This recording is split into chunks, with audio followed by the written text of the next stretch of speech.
అమ్మా, నాకీ పెళ్ళిష్టం లేదు. ఊర్మిళ మాటలకు కాత్యాయని తుళ్ళిపడింది. మంచి కుటుంబం, అబ్బాయి రూపసి, విద్యాధికుడు, ఆర్జనాపరుడు. పిల్లనిచ్చుకునే తల్లిదండ్రులకు ఇంతకన్నా కోరుకునేది ఏముంటుంది? మంచి రోజు చూసి రేపో మాపో ముహూర్తాలు పెట్టుకుందామనుకుంటున్న తరుణంలో ఇదేమిటి ఇలాగంటుంది? ఎలా చూసినా తమ స్థాయికి మించిన సంబంధమిదే. ఏ కారణంగా కూతురిలా సాహసించి మాట్లాడుతోందో కాత్యాయనికి కొరుకుడు పడటం లేదు. 3 ఏళ్లుగా రకరకాల సంబంధాలొచ్చాయి. సరిజోడు కాదనో, పద్ధతైన మనుషుల్లా లేరనో, ఆర్థికంగా సరితూగలేమనో ఏవేవో కారణాలు. ఏ ఒక్కటీ ముడిపడలేదు. పెళ్ళి ఆలస్యమవుతున్న కొద్దీ వయసు మీరిపోతుందేమోనన్న భయం.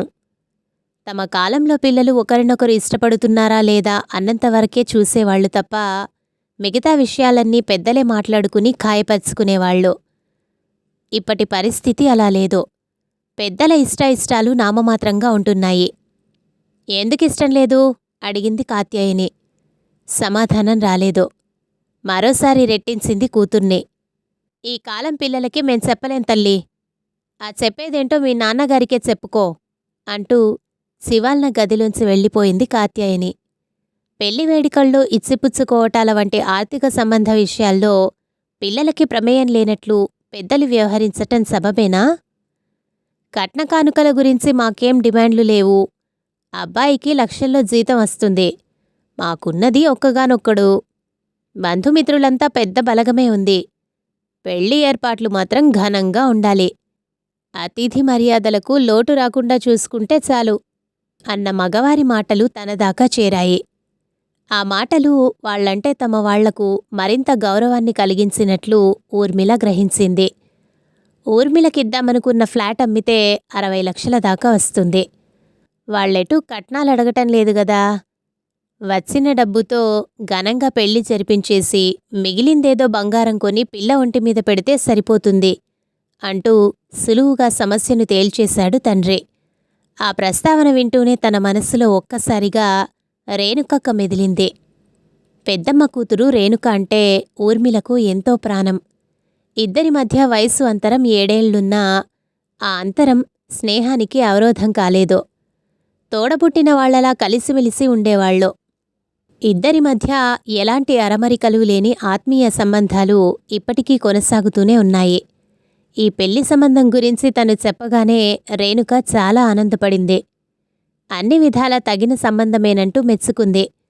అయితే ఆ రోజుల్లో మగపెళ్లివారు రేణుక సంబంధం గురించి ఎలా మాట్లాడారో ఇప్పుడు వీళ్లు కూడా అలానే మాట్లాడుతున్నారు.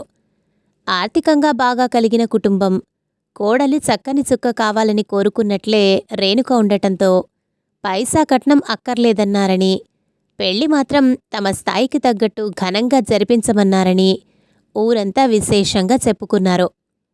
రేణుక ఎంతో అదృష్టవంతురాలని అంతా మురిసిపోయారు. పెద్దనాన్న కూడా పెళ్లి ఖర్చుకి ఏమాత్రం వెనకాడలేదు. ఊరంతా పందిరేసి రంగవల్లులద్ది ఎక్కడెక్కడి నుంచో వంటవాళ్లను, వడ్డనవాళ్లను, సినీ సెట్టింగుల వాళ్లను, విద్యుత్ దీపాల వాళ్లను రప్పించి పెళ్లి అంగరంగ వైభవంగా జరిపించారు. తెలిసినంతలో ఆ రోజుల్లో అంత గొప్పగా జరిగిన పెళ్లి మరొకటి లేదన్నట్టుగా కథలు కథలుగా చెప్పుకున్నారు. తను అలాగే అనుకుంది. పెళ్లి ఖర్చుల కోసం రేణుకకు పసుపు కుంకాల కింద ఇద్దామనుకున్న 2 ఎకరాల మామిడి తోట అమ్మేశారు. పెళ్లైన 2 ఏళ్ల తర్వాత పండంటి బిడ్డకు తల్లయింది రేణుక. మధ్యలో ఒకసారి బంధువుల పెళ్లిలో కలవటమే. పెళ్ళవకముందంటే పండగనో పేరెంటమనో ఏదో వంకతో తను వెళ్ళి 2-3 రోజులుండి సరదాగా గడిపి వస్తుండేది. బారసాలని కబురు చేస్తే తల్లితో కలిసి తనూ వెళ్ళింది. అమ్మతనం మూర్తీభవించిన రేణుక బొద్దుగా కూడా అనిపించింది. పాలిచ్చే తల్లి పుష్టిగా ఉండాలి కదే అంటూ తన ఆకారానికి తనే నవ్వుతూ కామెంట్ చేసింది. బంగారంతో చేసిన బ్రేస్లెట్ పిల్లాడి చేతికి తగిలించి తను ముద్దులాడసాగింది. ఏం ఉద్యోగం చేసి సంపాదించావు ఊర్మిళ అంటూ హాస్యమాడింది. ఈ మాత్రానికే ఉద్యోగమే చేయాలంటావేంటక్కా? ఇప్పుడంటే తల్లిచాటు పిల్లవి. రేపు ఒక ఇంటికి కోడలివయ్యాక తెలుస్తుంది మన ఇష్టాలకు ఉన్న హద్దులేంటో అన్న రేణుక మాటల వెనుక ఏదో నిగూఢ అర్థం దాగి ఉందేమోనన్న అనుమానం కలిగింది. ఆ తర్వాత కొద్ది నెలలకే రేణుక తమ్ముడు పాండుకి పెళ్లి కుదిరింది. రేణుక పెళ్ళాన్ని తీసుకుని వారం రోజుల ముందే వచ్చింది. తను 2 రోజుల ముందే పెళ్లికి వెళ్ళింది. రేణుక ముఖంలో ఏదో దిగులు, ఒకప్పటి చురుకుదనం కనిపించలేదు. ఒంట్లో బాగుండలేదేమో అనుకుంది. పెళ్లికి రేణుక భర్త, అత్తింటివారు ఒక్కరూ రాకపోవటంతో చాటుమాటుగా నలుగురు గుసగుసలాడుకున్నారు. అక్కా, బావగారు రాలేదేంటి? ఉండబట్టలేక అడిగేసింది తను. ఏం చెప్పనే, రకరకాల బిజినెస్లు, టూర్లు, బిజీ బిజీ, కట్టేసి తీసుకురాలేంగా అంటూ ముఖాన నవ్వు పులుముకుంది. పెళ్ళయ్యాక కూడా 7-8 నెలలు రేణుక పుట్టింట్లోనే ఉండిపోయిందని తెలిసి రకరకాల అనుమానాలు పడచూపాయి. భార్యాభర్తలు ఏదో గొడవపడ్డారన్న విషయం చూసాయిగా బయటకు పొక్కింది. ఊర్మిళ, బొట్టు, కాటుక, పౌడరు, పర్ఫ్యూమ్సు, నాప్కిన్సు, ఇలా మన ఆడవాళ్లకు ఏవేవో వస్తువులు కావాలి. అన్నింటికీ భర్త మీద ఆధారపడే దుస్థితి ఉండకూడదు. అతని స్థితిగతులతో సంబంధం లేకుండా మనకంటూ ఒక ఆర్థికపరమైన సపోర్ట్ ఉండాల్సిందే. అది ఉద్యోగం కావచ్చు, ఆస్తి కావచ్చు. అంతేకాని ప్రతి చిన్న అవసరానికి భర్త దగ్గర చేయి చాపాల్సి వస్తే విలువ ఉండదు, చులకనగా చూస్తారు. అందరు భర్తలు అలా ఉండకపోవచ్చు, కానీ కొందరైనా ఉంటారు. ఆ కొందరిలో మనముండమని గ్యారంటీ ఏంటి? మా వాళ్ళు నా పెళ్లి ఎంతో ఘనంగా చేసి పంపిస్తున్నామని సంబరపడ్డారే గాని ఒట్టి చేతులతో నన్ను అప్పగింతలు పెడుతున్నామన్న స్పృహ లేకపోయింది. రేణుక మాటల్ని బట్టి వాళ్ల మధ్య మనస్పర్ధలకు కారణం కొంతవరకు తను గ్రహించగలిగింది. ఎలాంటి సంధి ప్రయత్నాలు జరిగాయో తెలియదు గాని ఆ తర్వాత కొద్ది రోజులకే రేణుక అత్తగారింటికి వెళ్ళిపోయినట్లు తెలిసి సమస్య పరిష్కారమైనందుకు సంతోషించింది. ఏం లేదురా, పాండు పెళ్లికి డైమండ్ రింగ్ ప్రెజెంట్ చేస్తానందట రేణుక. నీ ముచ్చట కోసం నేనెందుకు డబ్బివ్వాలి, మీ వాళ్లనే అడిగి తీసుకోమంటూ ఆ అబ్బాయి నిష్ఠూరమాడాడట. దాంతో మీ అక్కకు మనసు నొచ్చుకుంది అంటూ ఒకరోజు పెద్దమ్మ అసలు గొడవకు కారణమేంటో చెప్పేసింది. అయితే రేణుక మనసు కష్టపెట్టుకోవడానికి ఆ ఒక్కటే కారణం కాకపోవచ్చని, అంతకు పూర్వం అలాంటివి మరికొన్ని జరిగి ఉండవచ్చని అనుకుంది. ఆ రోజు రేణుక విషయంలో పెద్దనాన్న ఎలా ఆలోచించారో ఇప్పుడు తన విషయంలో అమ్మానాన్నలు అదేవిధంగా ఆలోచిస్తున్నారు. పెళ్లికి ఫంక్షన్ హాల్ డెకరేషన్, ఆహ్వాన పత్రికలు, మేళతాళాలు, వీడియోలు, ఫోటోలు, భోజనాలు, రిటర్న్ గిఫ్ట్లు, పెళ్లికి ముందు నిశ్చితార్థానికి star hotel, hall rent, decoration, భోజనాలు వగైరా వగైరాలను కలుపుకుంటే మొత్తం 60 లక్షల దాకా అవుతుందని లెక్కలు వేస్తున్నారు. పెళ్లికి ఇంత హంగు ఆర్భాటాలు అవసరమా? ఏంటమ్మా, ఈ పెళ్లి ఇష్టం లేదంటున్నావంట? తండ్రి మాటలకు ఊర్మిళ ఆలోచనలు చెదిరిపోయాయి. అవును నాన్నా. ముందు నచ్చాడన్నావు. అవును, నచ్చాడనే అన్నాను. ఇంతలోనే ఏమైందమ్మా? నువ్వు సరేనన్నాకే కదా ఖాయం చేసుకుంది. అబ్బాయి నచ్చటం వరకేనా నా ప్రమేయం? ఆ తర్వాత మీరు మాట్లాడుకున్న విషయాల్లో నా ఇష్టాయిష్టాలతో పనిలేదా? ఏ విషయాల్లోనమ్మా? ఆచారాలు, పెట్టిపోతలు, ఆర్థిక విషయాలు మేము పెద్దవాళ్లం మాట్లాడుకునేవి. వాళ్లేం కట్నాలు, కానుకల గురించి గొంతెమ్మ కోరికలు కోరలేదు గదా. కాకపోతే పెళ్లి మాత్రం గొప్పగా జరిపించమన్నారు. సానుకూలంగా మాట్లాడింది తల్లి. అవును, అందులో తప్పేముంది? పెళ్లి తమ స్థాయికి తగ్గట్టు జరగాలన్నారు. అలాగే చేస్తామన్నాం. అంత ఘనంగా చేయటానికి అవసరమైనంత డబ్బు మన దగ్గర ఉండాలిగా.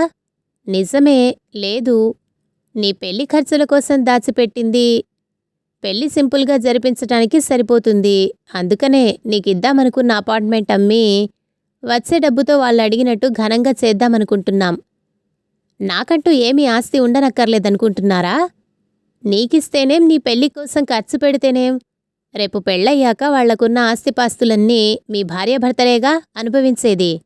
అలాగని నా పేర చిల్లిగవ్వ ఆస్తి లేకుండా నన్ను బికారిదాన్ని చేస్తారా? అదే అపార్ట్మెంట్ నాకుంటే దానిమీద నెల నెలా వచ్చే అద్దె నా ఆదాయంగా నాకు అక్కరకుంటుంది. ప్రతి చిన్న అవసరానికి చేయి చాచి భర్తను అడుకోవాల్సిన పరిస్థితి ఉండదు. మీ అమ్మా నేను నీది నాది అనుకుంటూ ఇంతకాలం బతకలేదమ్మా. వచ్చే ఆదాయానికి తగ్గట్టు ఏ లోటు లేకుండా సర్దుకుంటూ బతికాం. భార్యాభర్తల మధ్య అడుక్కోవడమన్న భావనే సరికాదు. మీ కాలము, మీ అవసరాలు, మీ ఆలోచనలు వేరు నాన్నా. నా చదువుకు తగ్గ ఉద్యోగం రానూవచ్చు, రాకపోనూవచ్చు. వచ్చినా కుటుంబ బాధ్యతల మధ్య చెయ్యలేకపోనూవచ్చు. ఏదేమైనా నాదంటూ నాకొక ఆసరా ఉండాలి. నిక్కచ్చిగా మాట్లాడింది ఊర్మిళ. అపార్ట్మెంట్ అమ్మకుండా ఆస్తిగా నీకిచ్చి పెళ్ళి ఘనంగా చెయ్యాలంటే అప్పు చెయ్యాలి. ఈ వయసులో మేము తలకు మించిన అప్పులు చేయలేం కదా. నిజానికి మన స్థాయికి రావాల్సిన సంబంధం కాదిది. నీ భవిష్యత్తు బాగుండాలనే మా ఆశంతా. కాళ్లదాకా వచ్చిన అదృష్టాన్ని కాలదన్నుకోవద్దు బతిమాలుతున్నట్లుగా అన్నాడు తండ్రి. నాన్నా, అంతగా మన సంబంధాన్ని ఇష్టపడుతున్న వాళ్ళు మనస్థితిగతుల్ని చూడాలి. అంగరంగ వైభవంగా పెళ్లి జరిపించాలన్న ముచ్చట వాళ్లది. ఆ ఏర్పాట్లేవో వాళ్లనే చేసుకోమనండి. అదేం మాటే, పెళ్లి చేయాల్సిన బాధ్యత ఆడపిల్లవాళ్లది. తల్లి కలుగజేసుకుందే. అలా అయితే మన స్థాయికి తగ్గట్టు మనం జరిపిస్తాం. అందుకు వాళ్ళిష్టపడాలి. లేదంటే తమ స్తోమతకు తగ్గట్టు వాళ్లే జరిపించుకోవాలి. అంతేగాని మనం పెళ్లి ఎలా జరిపించాలో వాళ్ళు చెబితే ఎలా? ఏదేమైనా ఫ్లాట్ అమ్మి పెళ్లి చేయటానికి నేనొప్పుకోను. మా తాహతుకు మించి ఘనంగా ఏర్పాట్లు చేయలేమని స్పష్టంగా చెప్పేయండి. వాళ్ళు సరేనంటే ముందుకెళ్దాం. లేదంటే మనకు తగ్గ మరో సంబంధం చూసుకుందాం. ఇంతకన్నా తను చెప్పాల్సిందేమీ లేదన్నట్టుగా ఊర్మిళ తన గదిలోకి వెళ్ళిపోయింది. కూతురి మాటలకు భార్యాభర్తలిద్దరూ ముఖాముఖాలు చూసుకుంటూ స్థాణువుల్లా నిలిచుండిపోయారు. కథ సమాప్తం.